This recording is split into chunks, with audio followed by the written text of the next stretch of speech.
Hello dear friends, कैसे हैं आप सब। तो dear friends, questions answer practice को आगे बढ़ाते हैं और आज हम आपके साथ जो जिसके क्वेश्चन आंसर्स की प्रैक्टिस करने वाले हैं वो एग्जाम के पॉइंट ऑफ व्यू से बहुत इंपॉर्टेंट है। आज हम आपके साथ टैक्सेशन ऑफ एक्रीडेटेड इनकम, जिसको आप एग्जिट टैक्स भी कहते हैं, इसके सारे क्वेश्चंस की प्रैक्टिस करेंगे। चार क्वेश्चंस हमने हमारे मतलब डीटी स्कैनर में दिए हुए हैं और ये चार क्वेश्चंस जो है साहब, ये आईसीआई के स्टडी मैट, आईसीआई के पास्ट एग्जाम सारे के सारे क्वेश्चंस। अभी जो आपको पता है, इंस्टीट्यूट ने ना अभी 6 एमटीपी रिलीज किए हैं और ये आरटीपी भी अभी अभी आई है और पहला एमटीपी जो है वो एक और आ गया। एक और एमटीपी अभी आना बाकी है। तो मैंने ना वो सारे एमटीपीस को भी चेक किया कि क्या इसमें कोई ऐसा तो क्वेश्चन नहीं है जो हमने जो चार क्वेश्चन दिए उससे अलग है। नहीं। तो अगर आपने ये चार क्वेश्चन कर लिए तो इसका मतलब आज तक आईसीआई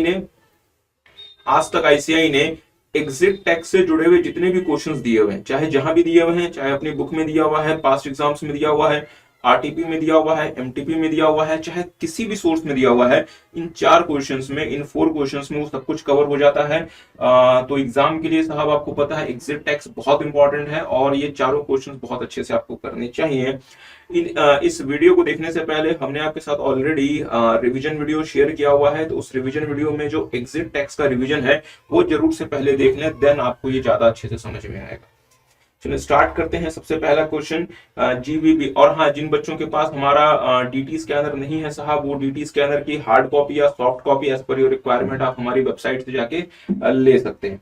तो चलो फिर स्टार्ट करते हैं। GVB charitable trust engaged in the activities of running a charitable hospital and medical college since 9 years। अच्छा, got merged with a corporate hospital. तो कॉर्पोरेट हॉस्पिटल का मतलब एक ऐसा हॉस्पिटल जो कि प्रॉफिट एंटिटी है। तो corporate hospital is not a charitable entity. तो इसलिए यहाँ पे आपने तो जीवीबी चैरिटेबल ट्रस्ट ने एक ऐसी एंटिटी के साथ मर्ज कर लिया जो कि एक नॉन चैरिटेबल एंटिटी है, इसलिए यहाँ पे एग्जिट टैक्स अट्रैक्ट हो गया। 115 टीडी के हिसाब से आपको यहाँ पे एग्जिट टैक्स पे टैक्स मतलब एग्जिट टैक्स पे करना पड़ेगा। अच्छा, तो आप मर्ज कब हुए साहब, मर्जर कब हुई है, मर्जर हुई है, ध्यान दीजिएगा 31 मार्च 2025 को। डियर फ्रेंड्स, मर्जर के केस में जब हम आपकी बैलेंस शीट में जो हम आपकी बैलेंस शीट बनाते हैं for the purpose of asset valuation, in the case of merger, merger के लिए specified date for valuation of balance sheet क्या होता है, मतलब specified date for the balance sheet for the valuation of assets क्या होता है, डेट ऑफ मर्जर। और आपको टैक्स कब तक पे करना पड़ता है, 14 days from the date of merger. ठीक बात है। अच्छा, तो इसका मतलब हमें जो आपकी एफएमवी कैलकुलेट करनी है या हम आपकी जो लाइबिलिटीज वगैरह कंसिडर करेंगे वो हम 31 मार्च 2025 को जो बैलेंस शीट ड्रॉ करेंगे हम उसके हिसाब से करेंगे। अच्छा, बहुत ध्यान से। The said corporate hospital is not eligible for registration. चले, the trust was created on 1 January 2013 and obtained registration on 31 March 2013। Difference, मेरी बात पे ध्यान दीजिए। ट्रस्ट कब क्रिएट हुआ था, 1 जनवरी 13 को, और इसने अपना रजिस्ट्रेशन कब ऑब्टेन किया है, 31 मार्च 13 को। तो इसका मतलब इन 2 महीनों में ट्रस्ट ने रजिस्ट्रेशन ऑब्टेन नहीं किया था। तो इन 2 महीने में ट्रस्ट को सेक्शन 11-12 का एग्जामिशन नहीं मिला था। तो अगर इन 2 महीनों में ट्रस्ट ने अगर कोई एसेट जनरेट किया है और इस एसेट से जुड़ी हुई जो लाइबिलिटी होगी, इस एसेट से जुड़ी हुई, उसके हम एग्जिट टैक्स के लिए कंसिडर नहीं करेंगे। ठीक बात है, क्योंकि ये तो आपको एग्जामिशन मिला ही नहीं था। अच्छा, आगे आते हैं, बहुत ध्यान से। The position of assets and liabilities as on the date of merger. तो इसका मतलब क्वेश्चन ने आपका काम बड़ा आसान कर दिया, आपको मर्जर वाले दिन की बैलेंस शीट दे दी और हमें एग्जिट टैक्स की कैलकुलेशन के लिए जो हम एक्रीडेटेड इनकम निकालेंगे, उस एक्रीडेटेड इनकम के लिए जो हमें एसेट्स की वैल्यूएशन करनी है उसके लिए हमें मर्जर वाले दिन की ही बैलेंस शीट चाहिए थी, जो आपको क्वेश्चन ने ऑलरेडी ड्रॉ करके दे दी। ठीक बात है। अच्छा, ध्यान दीजिएगा। Shares and securities held by trust acquired out of agricultural income. Dear friends, agricultural income से आपने जो भी एसेट्स अक्वायर किए होते हैं उस पे आपको एग्जिट टैक्स नहीं देना पड़ता, तो इस पे आपको कोई भी टैक्स नहीं देना।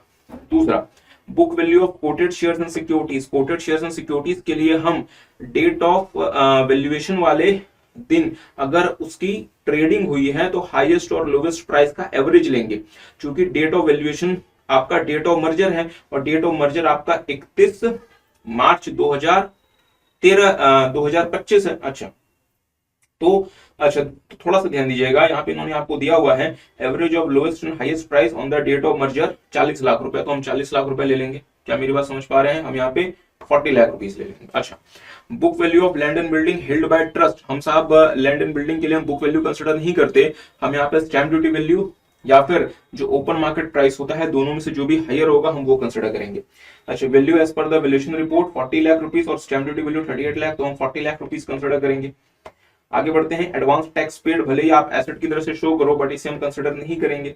अच्छा, बहुत ध्यान से, the trust hold 40% equity share in an unlisted company. तो अगर आप अनलिस्टेड कंपनी के शेयर्स में पैसा लगाते हैं तो उस अनलिस्टेड कंपनी का नेट एसेट वैल्यू निकाल के आपके पास जो शेयर्स हैं उसका प्रपोर्शनेट अमाउंट उसकी एफएमवी बन जाएगा for the purpose of payment of exit tax. ठीक बात है। अच्छा, तो इसका मतलब हमें इस अनलिस्टेड कंपनी के हमें इस अनलिस्टेड कंपनी का नेट एसेट वैल्यू निकालना पड़ेगा और इसका 40% जो कि शेयर्स हमारे पास है तो उसका 40% हमारे लिए एसेट की वैल्यू हो जाएगा। अच्छा, तो ध्यान दीजिएगा, इसके पास जो एसेट है इसकी बुक वैल्यू है 25 lakh, FMV of movable property चले, रिजर्व ऑन सरप्लस लायबिलिटी नहीं मानते, प्रोविजन फॉर टैक्स लायबिलिटी नहीं मानते, तो इसका मतलब एसेट्स की वैल्यू कितनी बनती है 70 लाख रुपए, हमारे पास 40% शेयर है मतलब 28 लाख रुपए। तो मेरी बात क्या समझ पा रहे हैं साहब, रिवीजन वीडियो ध्यान से देख लीजिएगा। तो इसका मतलब 28 लाख रुपए इस अनलिस्टेड कंपनी के अनकोटेड शेयर्स की फेयर मार्केट वैल्यू है for the purpose of the payment of exit tax या फिर टैक्स ऑन एक्रेडिटेड इनकम। तो 28 लाख रुपए बन गया।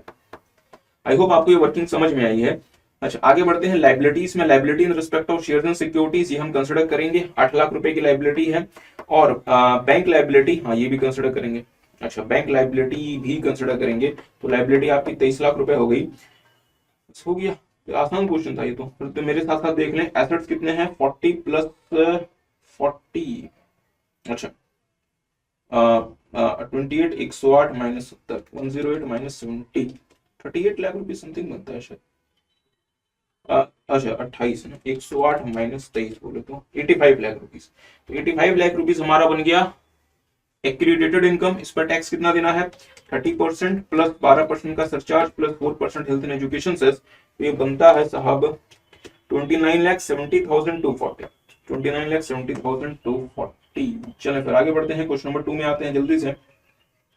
Serving the poor, a charitable trust is registered under section 12AB on 1/4/2024 it got merged। तो साहब again date of merger हो जाएगा 1/4/24 को वैल्यूएशन डेट होगा, उस दिन हम आपकी एक्रीडेटेड इनकम की कैलकुलेशन करेंगे और हम 1/4/2024 के एसेट्स की एफएमवी उठाएंगे। ठीक बात है। अच्छा, तो ध्यान दीजिएगा। अच्छा, तो सबसे पहले उन्होंने क्या दिया हुआ है, stamp duty value of land. तो लैंड के लिए हम स्टैम्प ड्यूटी वैल्यू या फिर वैल्यूएशन रिपोर्ट दोनों में से जो भी हायर होगा, अगर आप लैंड को ओपन मार्केट में सेल करते हैं ये 17 लाख का बिकेगा, तो हम stamp duty value of land की जगह हम 17 लाख रुपए की वैल्यू लेंगे।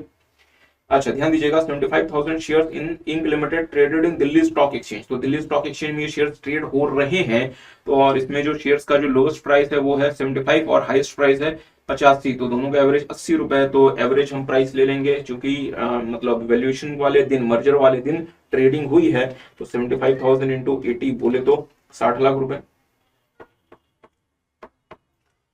अच्छा, आगे बढ़ते हैं, 55,000 प्रेफरेंस शेयर्स। तो साहब ये जो शेयर्स हैं ये ट्रेडेड नहीं है, तो ये ऑर्डिनरी जो प्राइस फेच करेगा ओपन मार्केट में, तो ये कितने का बिकेगा 44 लाख रुपए से ले लें।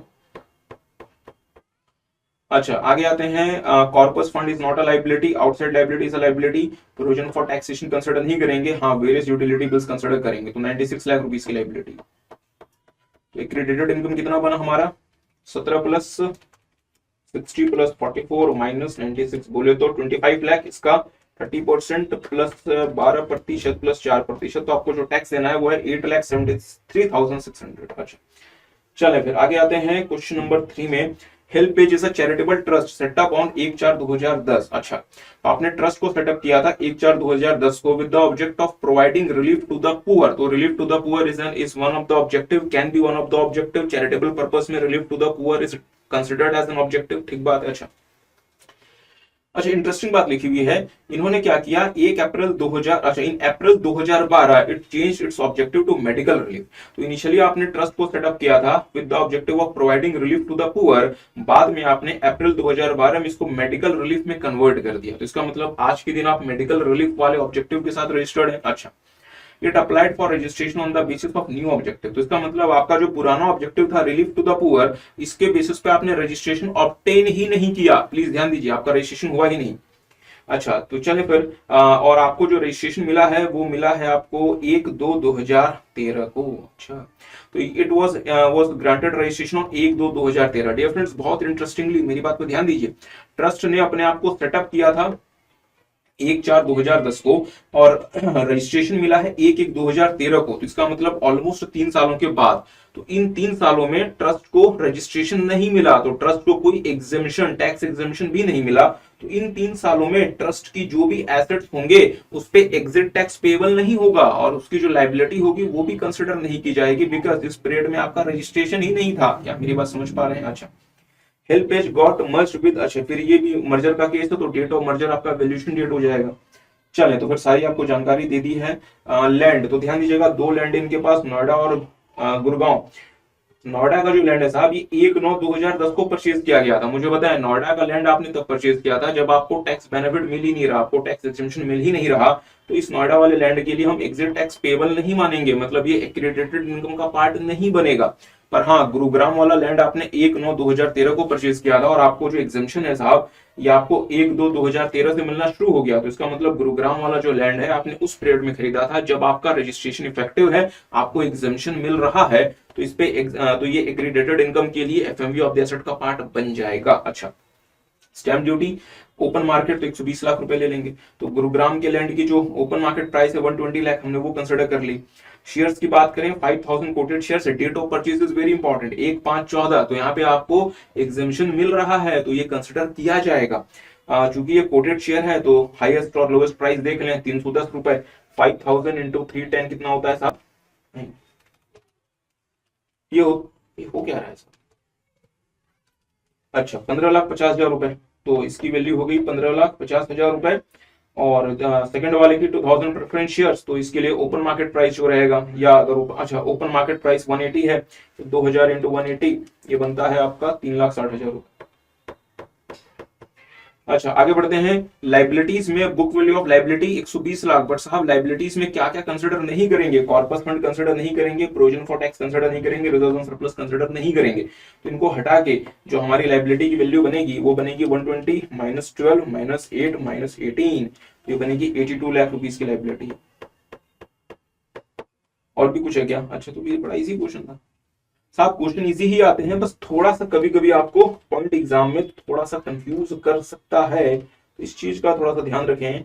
-82, तो ये कितना बनता है? ये 57,10,000 बनता है। अच्छा, तो 57,10,000 इज द एक्रीडिटेड इनकम। इस पर टैक्स कितना बनेगा? इस पे टैक्स बनेगा साहब 1,995300। अच्छा, 19,95,300। So this is the amount of tax, exit tax that you are liable to pay. आगे आते हैं क्वेश्चन नंबर 4, और ये आपके रिसेंट आरटीपी एमटीपी जो इंस्टीट्यूट ने इशू किए हैं 6-7 एमटीपी, उसमें भी कवर्ड। अच्छा, आगे आते हैं the balance sheet of essence charitable trust on 31/1/2025 and it's other information is given. अच्छा, बैलेंस शीट है साहब, और कैपिटल फंड है, और सन्ड्री क्रेडिटर्स हैं, एसेट्स में लैंड है। चलो, अच्छी बात है। अच्छा, मुद्दे वाली बात क्या है? द एप्लीकेशन फॉर रजिस्ट्रेशन आपने किया था 15/4/2012 को, और रजिस्ट्रेशन आपको मिला है 1/7/2012 को, बट ये 31/1/2025 को कैंसिल हो गया। ये मर्जर का केस नहीं है, ये रजिस्ट्रेशन के कैंसिलेशन का केस है। तो अगर आपका रजिस्ट्रेशन कैंसिल हो जाता है साहब, तो इसको deemed conversion into non charitable entity माना जाता है, और इसकी वजह से भी एग्जिट टैक्स पेबल होता है। Are you guys getting? अगर मेरा रजिस्ट्रेशन कैंसिल हो गया तो इसे deemed conversion into non charitable form माना जाता है, और यहाँ पे एग्जिट टैक्स पेबल होता है, एग्जिट टैक्स पेबल होता है। और एग्जिट टैक्स पेबल होगा तो साहब डेट ऑफ वैल्यूएशन क्या होगी? मतलब बैलेंस शीट किस दिन की लोगे? जिस दिन पीसीआईटी या सीआईटी का ऑर्डर आया था फॉर कैंसिलेशन। और अगर आप देखेंगे तो कैंसिलेशन का ऑर्डर, चूंकि यहाँ पे आपको 31/1/25 का डेट है, तो हम ये मान लेंगे 31/1/25 को मेरा जो है वो कैंसिलेशन का ऑर्डर आ गया होगा। तो जब मैं एग्जिट टैक्स के लिए एक्रीडेटेड इनकम की कैलकुलेशन करूंगा, उसके लिए जो मैं एसेट्स की वैल्यूएशन करूंगा, उसके लिए जो मैं डेट यूज करूंगा साहब, वो करूंगा 31/1/2025। बट मुझे टैक्स कब पे करना है? एक्रीडेटेड इनकम पे जो एग्जिट टैक्स बनेगा वो पे कब करना है? क्या इसके 14 दिनों के अंदर अंदर? इसका जवाब है नहीं। ऑर्डर अगर मेरा कैंसिलेशन का रजिस्ट्रेशन, अगर मेरे रजिस्ट्रेशन का कैंसिलेशन का ऑर्डर पीसीआईटी या सीआईटी पास करते हैं, वो फाइनल नहीं होता। मैं इसके अगेंस्ट आईटीएटी में अपील कर सकता हूं। तो आईटीएटी में मैंने लेट से अपील की, तो आईटीएटी का जब ऑर्डर आ जाएगा कि सर जी आपका रजिस्ट्रेशन जो कैंसिल किया पीसीआईटी या सीआईटी ने वो बिल्कुल सही किया, इसका मतलब आईटीएटी ने पीसीआईटी सीआईटी का कैंसिलेशन के ऑर्डर को अपहोल्ड कर दिया, तो आईटीएटी के ऑर्डर के 14 दिनों के अंदर अंदर मुझे पे करना पड़ेगा। या फिर अगर मैं आईटीएटी में नहीं जाता, मुझे पता था कि मैंने कुछ गड़बड़ घोटाला कर दिया और आईटीएटी में जाऊंगा मैं हार जाऊंगा, मैं आईटीएटी नहीं जाता, तो last date of filing appeal to ITAT के 14 डेज के अंदर अंदर मुझे ये एग्जिट टैक्स पे करना पड़ेगा। Are you guys getting? Last date जो होगा उसके 14 डेज के अंदर अंदर मुझे एग्जिट टैक्स पे करना पड़ेगा। अब मुद्दे वाली बात क्या है? मुद्दे वाली बात क्या है कि सर एक बात बताओ, अगर आईटीएटी ने पीसीआईटी या सीआईटी के ऑर्डर को, जिन्होंने मेरा रजिस्ट्रेशन कैंसिल किया था, उसको अगर क्वैश कर दिया, तो मतलब आईटीएटी ने कह दिया यार पीसीआईटी सीआईटी तुमने ना ट्रस्ट का जो रजिस्ट्रेशन कैंसिल किया है वो गलत कैंसिल किया है, तो इसका मतलब फिर मेरा तो रजिस्ट्रेशन कैंसिल हुआ ही नहीं, मुझे एग्जिट टैक्स पे करना ही नहीं पड़ेगा। आई होप आपको बात पता है। अच्छा तो चलिए, अच्छा यहाँ देखिए मुद्दे वाली बात, the order confirming the cancellation was received on 31/1/2025, तो इसका मतलब आपको एग्जिट टैक्स पे तो करना पड़ेगा और इसके 14 डेज के अंदर अंदर, इसका मतलब 14 अप्रैल 25 तक आपको एग्जिट टैक्स पे करना पड़ेगा। वो तो साहब डेट हो गया ना, पहले अमाउंट कितना पे करना है वो तो बताओ। अच्छा तो ध्यान दीजिए, आपके पास साहब 2 लैंड हैं और आपने एक लैंड परचेज किया 2009 को, बट आपको जो रजिस्ट्रेशन मिला है साहब, वो रजिस्ट्रेशन आपको मिला है 15/4/2012 से, तो इसका मतलब 15/4/2012 के पहले के एसेट्स और उससे जुड़ी हुई लाइबिलिटीज, इस पे एग्जिट टैक्स पेएबल नहीं है। तो इसका मतलब ये जो लैंड है 2009 वाला, इस पे एग्जिट टैक्स पेएबल नहीं है, बिकॉज ये तो एग्जम्पशन मिला ही नहीं आपको। अच्छा हाँ 2015 में हो जाएगा 2000, तो ये पहला पॉइंट हमारे लिए इररिलेवेंट है। 2015 वाले लैंड की ओपन मार्केट प्राइस 1000 और स्टैम्प ड्यूटी वैल्यू 1050, तो 1050 ले लेंगे। क्या मेरी बात समझ पा रहे हैं? 1050। अच्छा तो ये पॉइंट भी हो गया। तीसरा 2000 इक्विटी शेयर्स। अच्छा ये शेयर्स आपके एनएससी में लिस्टेड हैं, इसकी फेस वैल्यू 20 लाख रुपए। हम फेस वैल्यू से नहीं देखेंगे, हम इसका average of the coated price देखेंगे ऑन द डेट ऑफ मतलब 31 जनवरी 2025 को।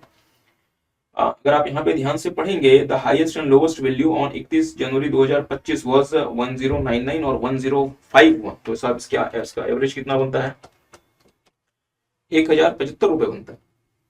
चलो और कितने शेयर्स हैं? 2000 शेयर्स हैं इंटू 2000, तो इसकी वैल्यू हम कितनी लेंगे? 21,50,000 रुपए। अच्छा बैलेंस इन दी करंट अकाउंट, तो ये 10 लाख रुपए। बैलेंस इन एफडी, तो ये 200 lakh rupees. Cash in hand 3.5, क्योंकि ये बुक वैल्यू आएगा। टीडीएस भले आप एसेट में शो करो but it is not an asset, तो ये हम कंसीडर नहीं करेंगे, तो ये हमारे एसेट्स की बात हो गई। आगे तो हमने ये सारे पॉइंट्स कंसीडर कर लिए। अच्छा आगे फोर्थ पॉइंट पढ़ेंगे, sundry creditors includes 30 lakh provided on estimated basis to contractors for which no bills are received. तो साहब चूंकि अभी तक बिल आपकी रिसीव नहीं हुई, तो चूंकि बिल आपने अभी तक रिसीव नहीं की, तो आप इसे अनअसर्टेन लायबिलिटी बोलेंगे। It is not a certain liability, it is uncertain liability. हाँ आप इसको भले कंटिंजेंट लायबिलिटी ना बोलो, कंटिंजेंट ऑब्लिगेशन ना बोलो, बट ये अनसर्टेन है क्योंकि बिल अभी तक कॉन्ट्रैक्टर से रिसीव नहीं हुआ, तो अनसर्टेन लायबिलिटी को हम लायबिलिटी की तरह से कंसिडर नहीं करेंगे। ठीक बात है। तो यहाँ पे इसका मतलब जो क्रेडिटर्स है साहब हमारे, वो हम 30 लाख रुपए इसमें से हटा देंगे। क्रेडिटर्स मेरे कितने हैं? 335 माइनस 30, तो मेरे जो एक्चुअल लायबिलिटीज जो मैं माइनस करूंगा to calculate the accredited income, वो 305 होगा। तो मेरे पास एक्रीडेटेड इनकम बना कितना? 1050 plus 21.5 plus 10 plus 200 plus 3.5 minus 305, 980 बनता है साहब, 980 लाख रुपीस। अच्छा 980 इंटू 30% प्लस 12% प्लस 4%, तो एग्जिट टैक्स आपको जो पे करना है वो पे करना है 342,45,120। अच्छा 3,42,45,120 रुपए। आई होप आपको बात समझ आई।